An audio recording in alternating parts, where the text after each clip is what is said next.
নমস্কার, পিসিসিএন খবরে আপনাদের স্বাগত। আপনাদের সাথে আমি অন্তরা। বিস্তারিত খবরে যাওয়ার আগে শুরুতে হেডলাইন্স।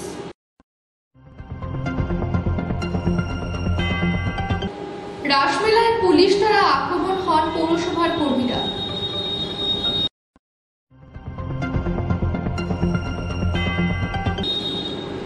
শিলিগুড়ি মহকুমা পরিষদের অন্তর্গত বিভিন্ন গ্রাম পঞ্চায়েত এলাকা উন্নয়নের স্বার্থে মহকুমা পরিষদের প্রধান কার্যালয়ে আয়োজিত হল একটি বৈঠক ও কর্মশালা।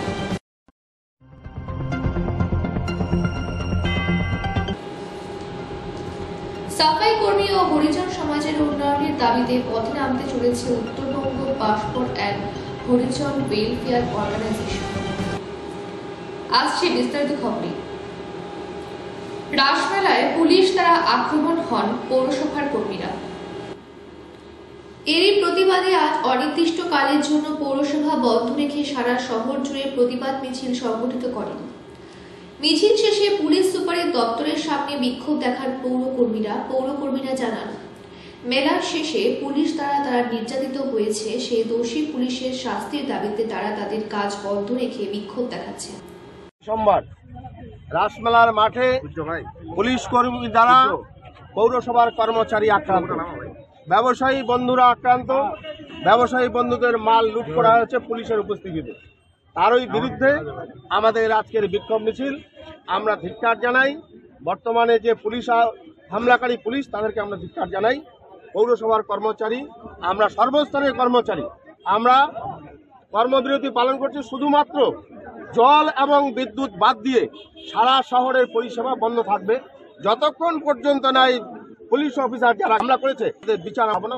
আপনাদের বিক্ষোভে সাধারণ মানুষের অসুবিধা হচ্ছে, এখন এর জন্য দায়ী থাকবে, এর জন্য পুলিশ প্রশাসন দায়ী থাকবে। কারণ পুলিশ প্রশাসনের উপস্থিতিতে পুলিশ প্রশাসন দ্বারা যে রক্ষক পুলিশ সে পৌরসভার কর্মীকে মারলো, সে ব্যবসায়ী বন্ধুদের মাল লুট করলো, যে ব্যবসায়ী বন্ধুরা আক্রান্ত রাসমেলার মাঠে, তার জন্য সম্পূর্ণভাবে দায়ভার পুলিশ বর্তমান প্রশাসন। সারা শহরে তো আবর্জনা ভরে গিয়েছে, শহরে তো আবর্জনা। এর জন্য হামলাকারী পুলিশ অফিসারের কোনো কর্তৃপক্ষ দায়ী থাকবে। দায়িত্ব তাদের, দায়িত্ব আমাদের নয়। তখন চালাবেন আপনাদের, তখন পর্যন্ত না করবেন না ততক্ষণ আন্দোলন চলবে, যতক্ষণ পর্যন্ত আপনাদের বিচার হবে না ততক্ষণ চলবে। তাজিরুল ইসলাম, পৌরসভা।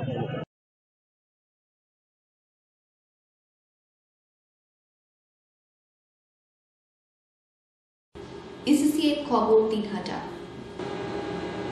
শিলিগুড়ি মহকুমা পরিষদের অন্তর্গত বিভিন্ন গ্রাম পঞ্চায়েত এলাকা উন্নয়নের স্বার্থে মহকুমা পরিষদের প্রধান কার্যালয়ে আয়োজিত হল একটি বৈঠক ও কর্মশালা।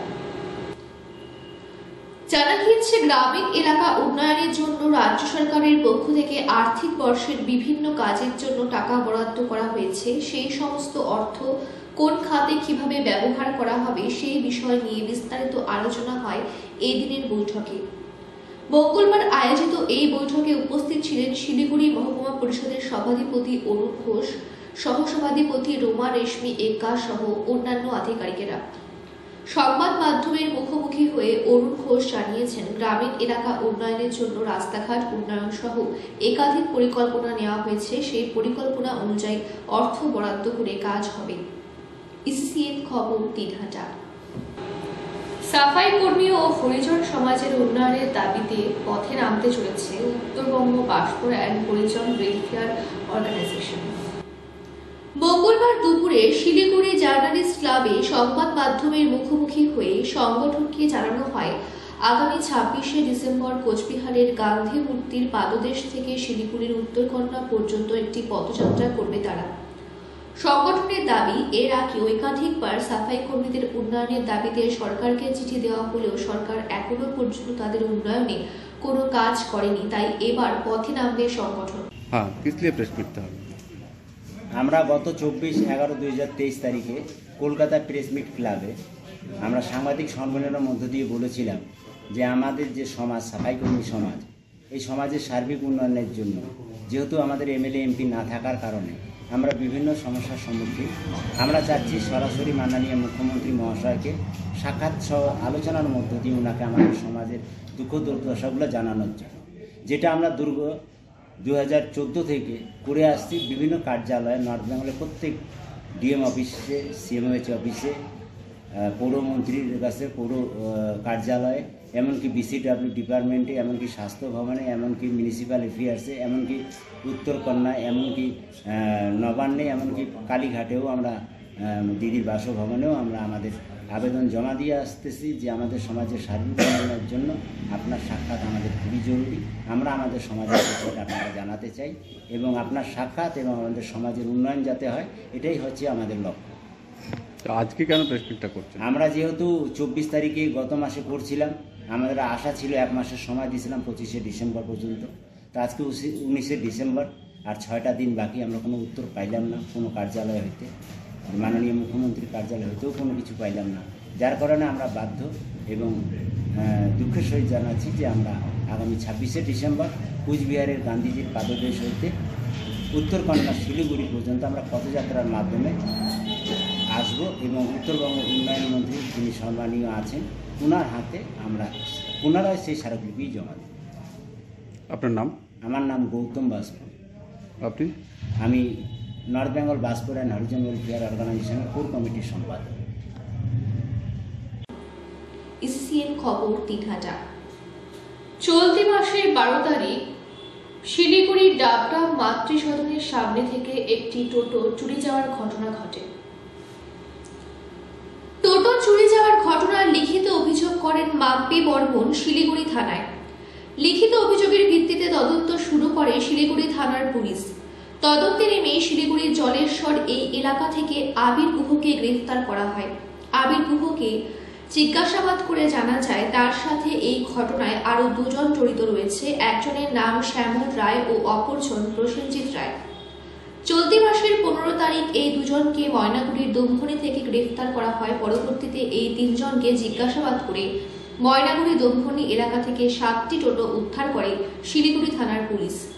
এই সমস্ত টোটোগুলি শিলিগুড়ি পুলিশ কমিশনারের অধীনে থাকা বিভিন্ন এলাকা থেকে চুরি করে নিয়ে যাওয়া হয়েছিল। মঙ্গলবার শিলিগুড়ি থানায় সাংবাদিক বৈঠক করে এই কথা জানান শিলিগুড়ি পুলিশ কমিশনারেটের এসিপি মকসিদুর রহমান। আসার জন্য অনেক ধন্যবাদ। আজকে আমরা শিলিগুড়ি এরিয়ায় টোটো চুরির গ্যাং আমরা ধরেছি, যেটা নিয়ে আমরা এখন কথা বলবো।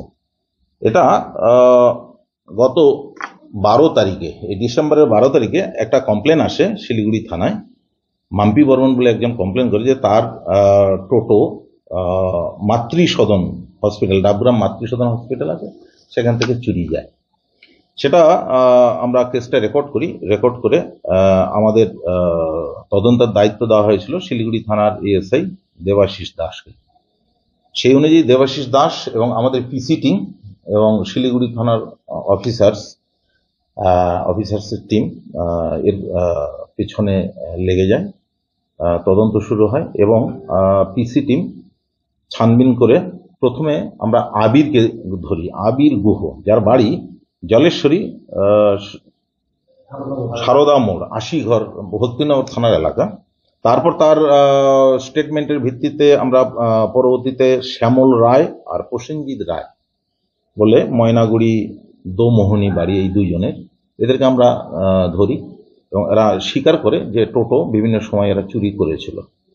সেই অনুযায়ী আমাদের পিসি এবং শিলিগুড়ি থানার অফিসার্স যে টিম, তারা এই 3 জনকে পুলিশ রিমান্ডে নেয়। পুলিশ রিমান্ডে নেওয়ার পর এরা স্বীকারোক্তি করে এবং ওদের কনফেশনাল স্টেটমেন্টের ভিত্তিতে আমরা টোটাল 7টা টোটো উদ্ধার করতে পেরেছি। যেটা এই কেসের টোটো তো উদ্ধার হয়েছে এবং বিভিন্ন সময় ওরা বিভিন্ন এরিয়া থেকে যে টোটো চুরি করেছিল সেই টোটোগুলো আমরা 7টা উদ্ধার করতে পেরেছি। এবং আমরা আবার আবিরকে দেখছি, আমরা আবার পুলিশ রিমান্ডে নেওয়ার জন্য আমরা ভাবছি, নিয়ে আরও যদি কিছু উদ্ধার করা যায়, আমরা এখনো এক্সপেক্ট করছি যে আরও কিছু উদ্ধার করা হয়তো সম্ভব হবে। এই আশা নিয়ে আমরা আরও আবিরকে আমরা পুলিশ রিমান্ডে নেব এবং আমরা আরও কিছু আশা করি টোটো চুরি যাওয়া, যেটা আগে চুরি গেছিল, সেগুলো হয়তো উদ্ধার আরও কিছু হওয়ার প্রবাবিলিটি আছে। মঙ্গলবার অভিযুক্ত 3 জনকে শিলিগুড়ি আদালতে তোলা হয়। ইসিসিএন খবর দিনহাটা। ধান ভাঙার মেশিন থেকে শর্ট সার্কিট হয়ে ভয়াবহ অগ্নিকাণ্ডের ঘটনা ঘটল জলপাইগুড়িতে। জমিয়ে রাখা ধানের স্তূপে আগুন ধরে যায়। মঙ্গলবার সকালে চাঞ্চল্যকর এই ঘটনা ঘটেছে জলপাইগুড়ি সদর ব্লকের বাহাদুর গ্রাম পঞ্চায়েতে চরকটাঙ্গি এলাকায়। অগ্নিকাণ্ডের ঘটনায় ব্যাপক আতঙ্ক ছড়িয়ে পড়ে গোটা এলাকায়। পোয়ালের পুঞ্জিতে আগুন ছড়িয়ে পড়তেই কালো ধোঁয়ায় ঢেকে যায় গোটা এলাকা। খবর পেয়ে ঘটনাস্থলে আসে দমকলের একটি ইঞ্জিন, আসে জলপাইগুড়ি কোতোয়ালি থানার পুলিশ। ঘণ্টাখানেকের চেষ্টায় আগুন নিয়ন্ত্রণে আনেন দমকল কর্মীরা। স্থানীয় বাসিন্দারা জানান, সকালে ধান ভাঙার কাজ চলছিল। ওই সময় মেশিন থেকে ইলেকট্রিক শর্ট সার্কিট হয়ে আচমকা আগুন ধরে যায়। স্তূপ করে রাখা অনেক ধান নষ্ট হয়ে গেছে বলে আশঙ্কা করা হচ্ছে। ইসিসিএন খবর দিনহাটা। ইসিসিএন খবর এখনকার মতো এই পর্যন্তই। আপনাদের থাকুন ইসিসিএন খবর সবার মাঝে সবার সাথে।